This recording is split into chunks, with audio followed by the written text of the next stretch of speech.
गांव की चाउमीन। गांव में चाउमीन का चलन अभी अच्छे से नहीं आया था, लेकिन सुरेश शहर से चाउमीन बनाना सीखकर गांव में ठेला लगाता है। अरे ये केचुआ है क्या भैया? कैसे खाया जाता है? अरे नहीं, ये चाउमीन है। चाउमीन शहर में खाया जाता है।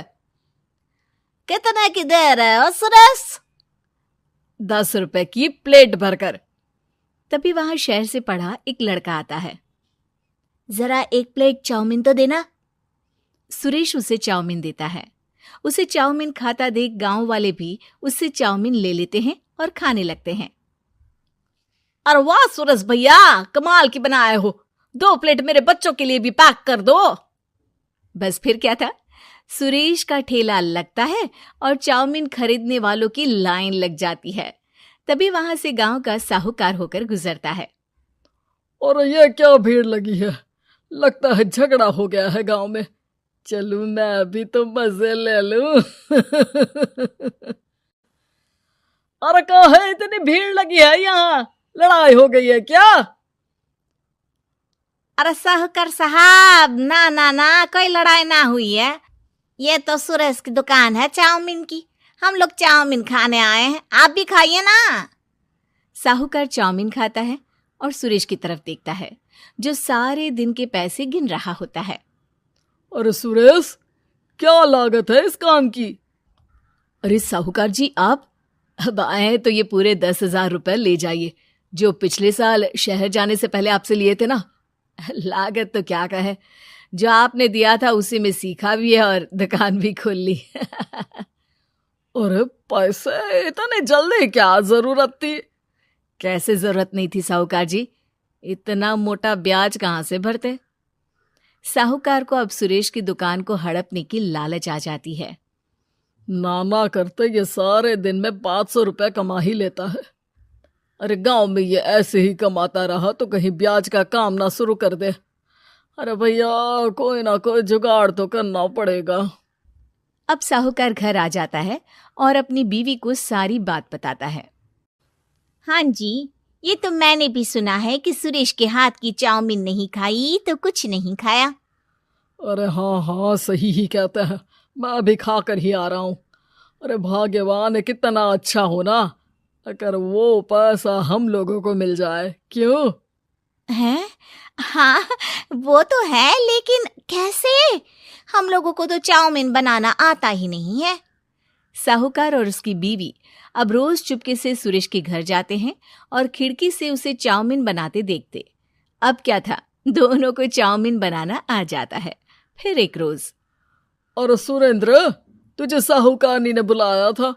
बोल रही थी कि बेटे के जन्मदिन में 10 किलो चाउमीन का ऑर्डर देना है। बना दोगे ना?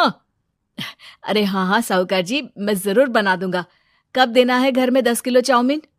अरे वो तो तू घर आकर बता कर लेना, मैं नहीं बता पाऊंगा। ठीक है, शाम को काम निपटा कर आ जाता हूँ।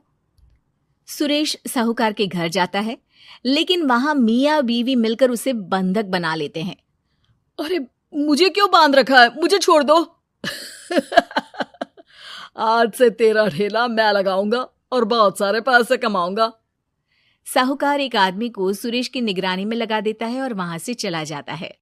अगले दिन, अरे साहूकार जी, आप कब से चाउमीन बेचने लगे और अपना ये सुरेश कहाँ गया? अरे वो तो शहर गया है, उसका कोई काम निकल आया था। बोल रहा था कि जब तक वो ना आए तब तक मैं ही उसके ठेले का काम कर दूं। पैसे भी तो बहुत उधार ले रखे थे उसने। लगता है कर्जा भरने के डर से भाग गया है। अरे पर वो तो बोल रहा था कि उसने सारा कर्जा उतार दिया है, और वो क्यों भागेगा? इतना तो कमा रहा था। अरे मुझे क्या पता। अरे चाउमीन खाना है तो बोलो, नहीं तो भागो यहाँ से। अरे हाँ, दे दो। अब तो चाउमीन खाना पूरे गांव के लोगों के लिए आदत ही बन गया है। ना खाओ तो नींद ना आए। हाँ, तो लो और निकालो 50 रुपए। 50 रुपए क्यों?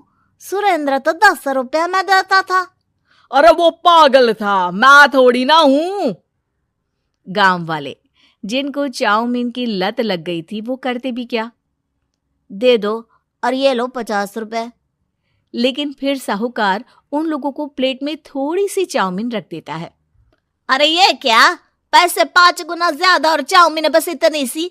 अरे साहूकार साहब, भगवान से तो डरो। बस फिर क्या था, साहूकार की मन मर्जी चलने लग जाती है और गांव वाले करते भी क्या। एक रोज मुझे तो लगता है कि सुरेश को साहूकार ने मार डाला होगा, क्योंकि उसका काम इतना अच्छा चल रहा था, फिर वो क्यों जाता, और वो भी साहूकार के हवाले दुकान करके। ना बाबा ना। अगले रोज भाग्यवान, देखो तो जरा, इस सुरेश भी ना कितना पागल था। जिस काम से वो ज्यादा पैसे बना सकता था, उससे इतने कम पैसे छाप रहा था। 50 रुपए प्लेट में भी गांव वाले खूब खा रहे हैं चाउमीन। हाँ जी, और जितने में वो लोगों को 10 प्लेट खिलाता था भर भर कर हम लोग उतने में 20 प्लेट बना रहे हैं। क्यों जी? वहीं सुरेश रोज भगवान से मांगता कि बस एक बार वो किसी तरह वहां से निकलने में कामयाब हो जाए, लेकिन उसकी हर कोशिश नाकामयाब होती। फिर एक दिन, अरे भाग्यवान, ऐसा कुछ करो कि चाउमीन बनाने का खर्चा आधा हो जाए, जिससे हम लोगों को और मुनाफा हो। ना जी, मुझे तो कोई तरकीब ना सूझ रही। अरे सुनो, एक काम करते हैं, चाउमीन बनाने में जो सब्जी लगती है वो मंडी में लेने तुम देर रात चली जाना। तब तक वो सारी सड़ी गली सब्जी जो दुकानदार वहीं फेंक जाते हैं, वो उठा कर ले आना फ्री में। अरे वाह जी वाह, आप तो बहुत समझदार हैं जी। बीवी वैसा ही करती है, लेकिन अब लोग चाउमीन खाते तो मुंह बनाकर। फिर एक बार, अरे राम राम राम, ये पेट में दर्द काहे हो रहा है? आई, आई, आई, आई, आई। हाय रे हाय, मेरा भी पेट दर्द के मारे फटा जा रहा है।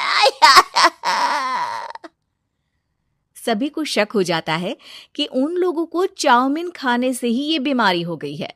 वहीं दूसरी तरफ जो आदमी सुरेश की निगरानी कर रहा था, वो सो रहा होता है और मौका देखकर सुरेश वहां से भाग जाता है। सुरेश गांव वालों के पास जाकर उन्हें सब कुछ बता देता है। बस अब क्या था, साहूकार के घर पुलिस पहुंच जाती है।